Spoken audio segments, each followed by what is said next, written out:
Hello, everybody. Lauren Wilde here. Welcome to Awaken with Lauren Wilde. Today, we are going to talk about what I'm starting to call the Awaken method. I am a professional astrologer. I'm also a celestial channel, shamanic practitioner, and awakening coach and teacher. So I particularly work through the feminine lens of consciousness, aka the divine feminine, working with the goddess, um, wild feminine teachings, whatever you want to call it. But I'm on that like heavier side of consciousness, which is teaching through the feminine lens. Some examples of that would be things like developing your consciousness, connecting to your body, manifesting things on the earth side, feeling your feelings, trusting yourself and your body, being in deep connection to nature and the cycles of your body, your menstrual cycle if you have a menstruating body, and the cycles of the earth. So I'm very much like attuned to those versions of teachings in the realm of consciousness. And the main language point that I utilize is astrology because that is my primary language. I do believe I was put here to literally speak the language of stars and spirit. And so that is what I'm here to do. And so thank you so much for joining me. Let's go ahead and get down into it. I had a couple of people ask me, Lauren, like, what does awakening and astrology and all of this have to do with spiritual awakenings in general? And it was great. I'm a manifesting generator and I'm response oriented, meaning I do best when I'm responding to something. And so that really like sparked some stuff for me, and also like to help me start generating some new content that is helpful for you guys as listeners, watchers, and supporters. I am going to start asking for more feedback on what you guys would like to learn in regards to spiritual awakening content, Kundalini awakenings, what it means to up-level your life, manifest, et cetera, et cetera. All versions of the same kind of work, different stages, different focuses, but in my opinion, it's all basically the same thing.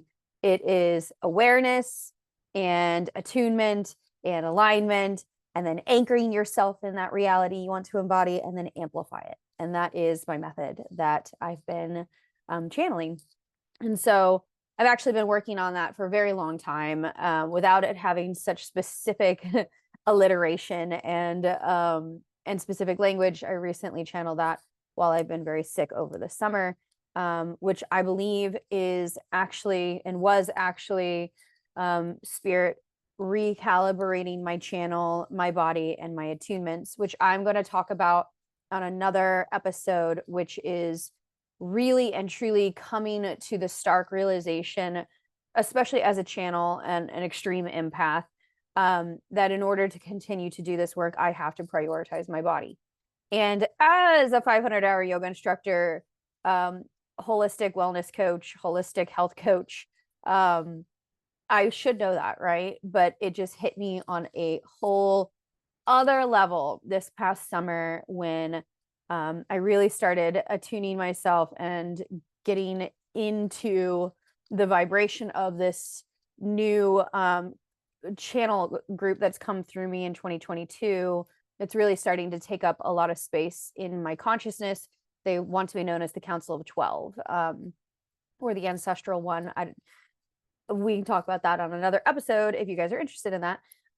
But essentially what it boils down to is I have been sick, or I was sick for almost 14 weeks and required an immense amount of isolation. Eventually I got COVID actually twice in a row. I got double COVID. The universe was like, and sit your ass down now. And that is what was necessary for me to really let go of the grasp. And so why all of this is happening is because I have not like shunned or like walked away from like witchcraft per se, but I'm just building upon all of the other teachings and trying to make it more open. If you're interested in learning more about what that process has looked like for me, please do me a favor and go back one episode and you can watch that or listen to that. And I'm pretty transparent as I share about what's coming through me what I'm shedding and what I'm trying to make space for. So I think the biggest thing that I can say right now is I'm in the middle of an expansion phase, really shedding, really like, and this happens in manifestation work, if you want to call it that, quantum leaps, which is what my guidance system really keeps coming back to, is quantum leaps, is very much about we contract before we're able to expand. And so that that like constriction, that like pulling in is necessary before we can like shutter out and take up more space. And so I really think that that's a lot of what's been going on for me, as well as purging a lot of karma. I've had the south node on my Mercury and my sun all summer. And so definitely just like shedding at least 10 years, if not 18 years worth of things that I really, associated myself with, which was when I started getting married. I went through 2 marriages. I've really shed that identity. Oh my gosh. I've got Lilith coming up on my Sun and Mercury this fall too, with the eclipses as well, which we're going to definitely talk about Black Moon Lilith and Libra and the eclipses here shortly, because we're coming up on that. We're almost in eclipse season. Even by Monday of next week, we'll be a month away and technically in eclipse season. So, which I just feel like that just like flew by and also took forever at the same time. But what I want to talk about today is the concept of awareness, and something that one of my guides taught me. I've touched on it previously in this podcast when it was the Church Witch in its earlier identity and expression of where I was in my consciousness. And that is the concept of evolve or dissolve. And it's a really important aspect. I keep talking to my clients about this. And so I was like, you know what? I think it's time to talk about a little bit of why astrology, what's the point, and what is evolve and dissolve, and what is true power. I've been having this conversation a lot about what is true power, and especially at the time of this recording, it's August 12th. We have one of the most chaotic astrology weeks of the 3rd quarter, which is Jupiter and Mars coming into a conjunction at 16 degrees of Gemini in a square to Saturn at 16 degrees of Pisces retrograde. So I know it's going to be intense. We've got the full moon in Aquarius coming up on Monday, the 19th. And then just 2 weeks later, we've got the new moon in Virgo, which coincides with Uranus stationing retrograde. So with that and Mercury retrograde in Virgo and Leo, it is so much about recalibration. It's so much about looking back at around this time last year, which was late July, early August, really all the way to October of 2023, which was when Venus was retrograde in Leo. So we're really starting to see a year later how that Venus retrograde started to play out. And then later this year in December, we're going to have Mars retrograde in Leo as well. So it is important to pay attention to what's happening this week, because we're going to see it come back around December, especially when we've got Saturn moving direct again, and it's squaring these aspects again. And we've got Mars going over those early degrees of Leo and then back into Virgo. And those are going to be really important periods of time. But I digress. I won't forecast too far into the future. Let's focus on this and recognize that stuff, if that's stuff you guys want to learn about, let me know in the comments, and I'll make sure that I start building some content around that as we start to make this the new normal as to how I'm building long form content in the world. All right, so let's discuss what is this concept, of evolve or dissolve. Well, it's like this. We are all vibrational beings. We may think that we are form, but really and truly, we're little atoms that are just vibrating fast enough that it looks like we're staying still and static. And you know what? We're not. That's an illusion. It's not. Everything is a vibration. Every thought is a vibration. Everything we say, everything we smell is a vibration. Everything is a vibration. All right. And you can start to look at this stuff. It's called quantum mechanics. It's really an interesting aspect of engineering and science meets spirituality. Some people think it's a crock of shit. Some people think it's the answer to everything. You look at magic and manifestation across the board. Doesn't matter what lens you're looking at it, whether it's witchcraft, ritual, manifesting, law of attraction, Abraham Hicks. It doesn't matter. It's all at the bottom, the same thing. And that is, if you want to manifest something, then you got to decide and you got to get yourself at the frequency of the thing it is that you want to manifest and attract it. There's lots of other things, but that's like baseline. Okay. So it's about vibration and frequency. Well, in my opinion, witches, shamans, magical practitioners, alchemists, they've known this forever. They've just tried to explain it through the language of mystery and arcane. And science is just now starting to catch up to it and make it real, because science is now explaining it. But I digress. So when we come to evolve and resolve, this is something that one of my guides shared with me in 2019, because I was really in it was 2017 and 18 that this was shared with me, because this was like one of the first channeled teachings I ever really digested and like implemented in my life, and it like changed my life. And essentially it was this concept, and they kept showing me this, which was like you're here, right? And your frequency, when you start to shift and move into a new identity, you start to change your frequency. And my frequency went up. And even though I didn't fully comprehend that and understand that, I was being greeted by tons and tons and tons of people who were right here, right, which is where I was. And they were like, you've changed. Now, whether or not they were conscious of that change or not, it doesn't matter. They felt the change. The vibe was off. The vibe was not vibing. All right. We were in two different spaces. And what happened, and if those of you that are just listening to the podcast, you feel free to go check out the actual video. But what I've got is one hand about 4 inches above the other hand. And so what happened is essentially we came into connection and it didn't fit anymore. There was a lot of space in between us. And so what happens is what my guides told me is that this person, well, everybody gets a choice. Everyone gets a choice. But I made a decision because they told me, do not change. Hold your ground. Hold your vibration. Allow what does not evolve to dissolve out of your life. All right. And so what happened is I was like, of course I've changed. I'm changing. I'm not who I was anymore. And they were like, well, I don't like it. And I said, I don't know what to tell you. Go find less. Go find someone else that you do like. And I'm really proud of Lauren Burba, because that's who I was at that time, for being brave enough to embody that.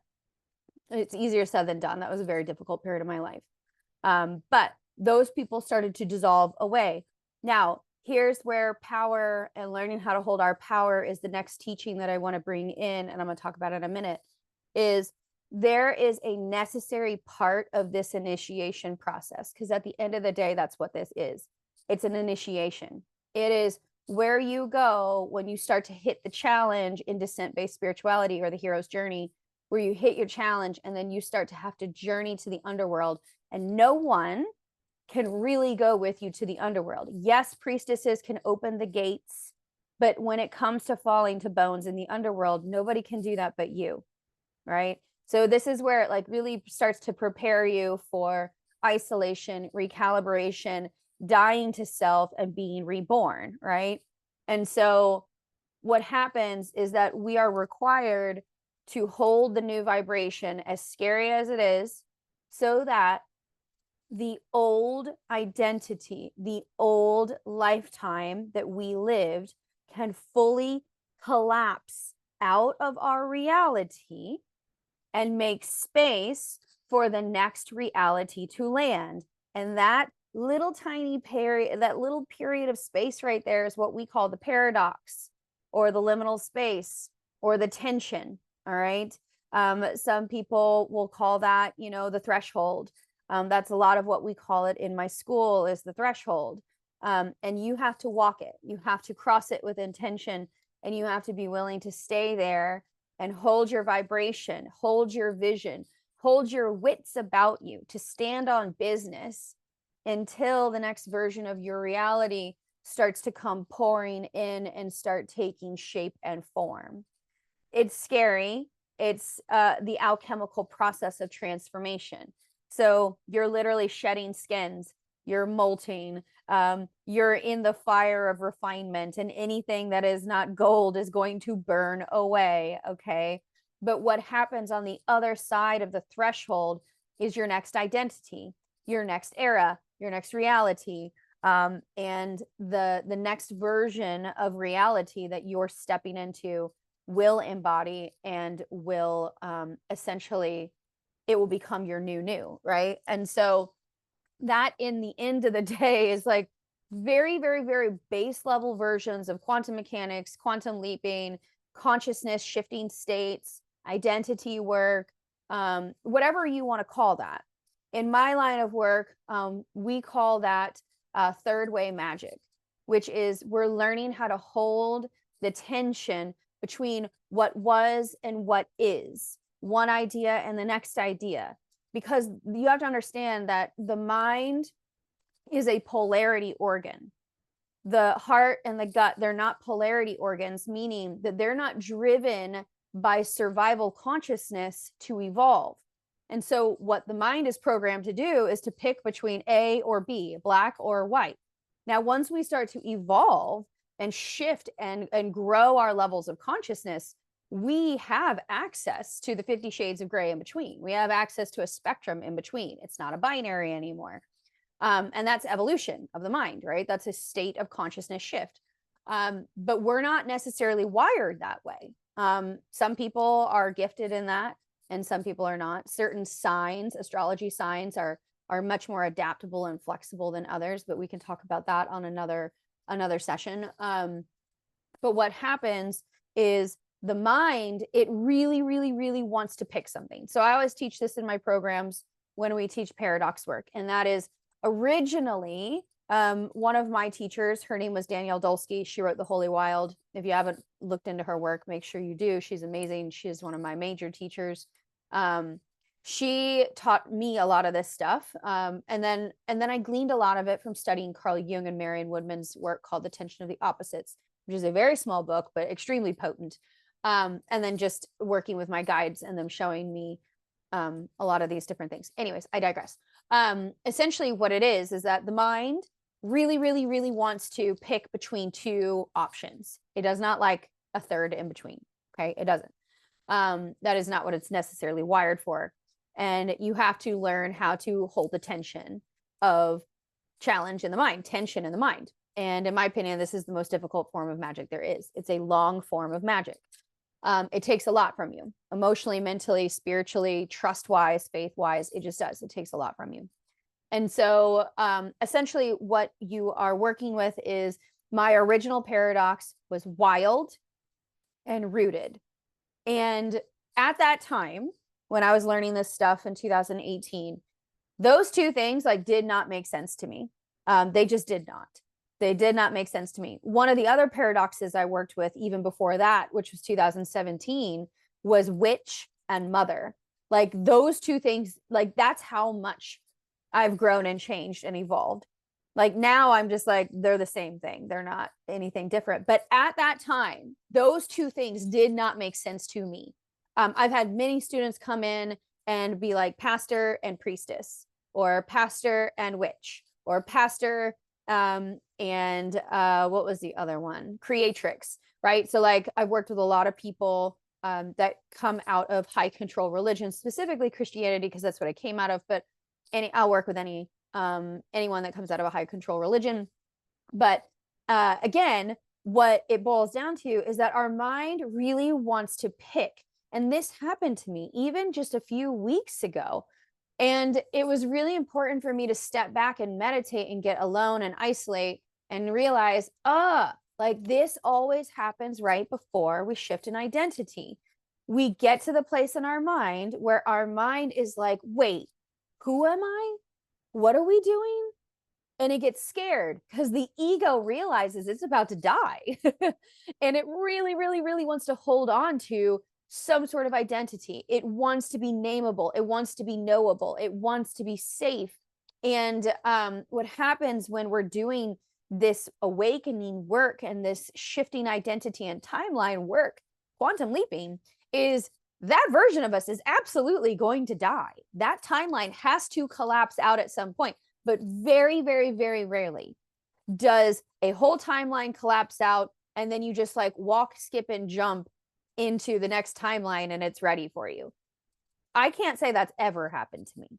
I have looked back and I've been considering this before recording this. I have had 3 major timeline jumps since I had my spiritual awakening, my Kundalini awakening in 2015. And I woke up one morning and I literally fell through the cracks of my own faith. I was studying to be a Christian pastor. I was extremely devoted evangelical Christian, trying my best to like be, you know, the stay-at-home wife and the traditional housewife. And oh my gosh, I was miserable, just like absolutely miserable. You have to go back and like look at my old Instagram or go listen to my old podcast, because it's just crazy how much I've shifted and grown. And you probably have too if you've been with me that long. So congratulations. But it's important to understand that all three of these times, I went through the same thing, which was like, I don't know who I am anymore, an identity crisis, an identity death. I got really sick. I had to isolate for like a month. I had to like fast and pray and like completely die to myself. And then about a month and a half later, a new vision was born. And about 6 months later, I was fully in it. Now, that doesn't necessarily move that quickly for everybody. I have Uranus on my ascendant. I'm always moving quickly. Like that is just part of it. And I have an Aries moon. I am like a fail forward kind of person. I'm like, let's just put it into action and we'll figure it out as we go. That's just a lot of who I am. Now I'm getting a lot better about that.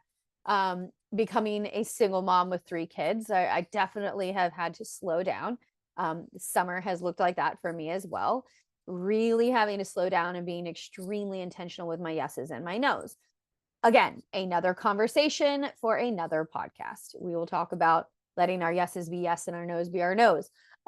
We will have another conversation about that on another session.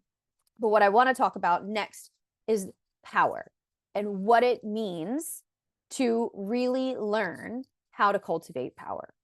So right now, Jupiter is in Gemini. Jupiter is going to be in Gemini until about June of next year, and then it moves into Cancer where it's exalted. But until then, Jupiter is in Gemini. And Jupiter in Gemini is not at its highest frequency. Jupiter likes to be focused. It likes to really like put a magnifying glass on something and expand it, make it big. Well, with Gemini is multidimensional and it is a focused and passionate kind of sign.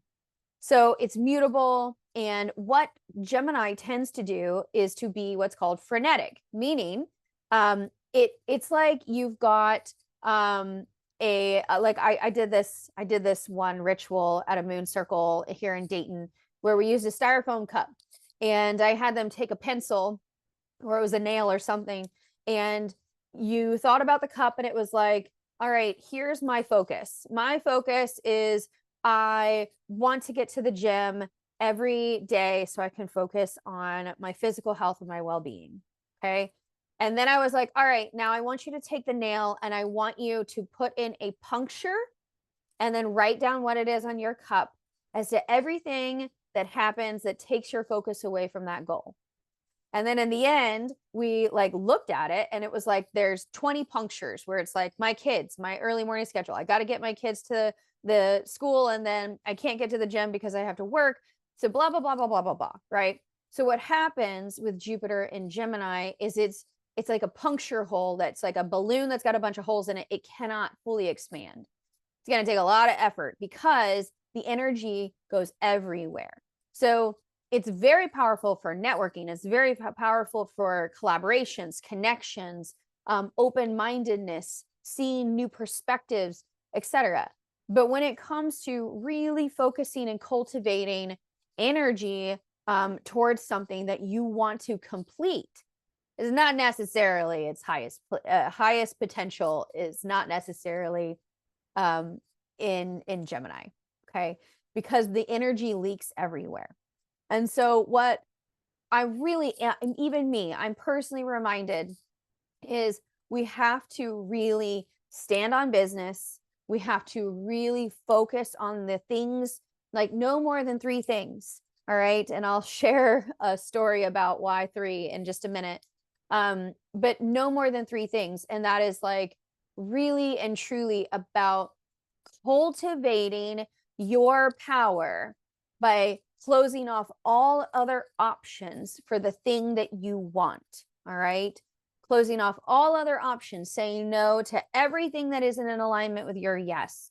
Standing on business, deciding and holding the tension for the 3rd way to be born, holding the tension for the thing that you want to manifest. In my opinion, that's true magic and that's true power. And oftentimes, we are very uncomfortable with holding our own power and will consciously and unconsciously give it away because we're so uncomfortable with our own power. I watched myself do this past summer. And I was like, oh my God, I sit here and I literally teach this stuff and here I am doing it. And I mean, listen, that's just real life. Okay. That's just real life. I can't tell you how many times I've had to implement my own damn teachings for myself as I have gone through another spiritual awakening this past summer.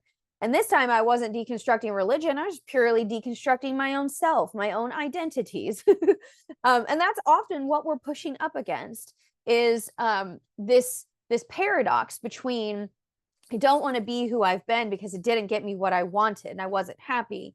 But I'm also really afraid to become this version of who I am because I've never been that version of me before.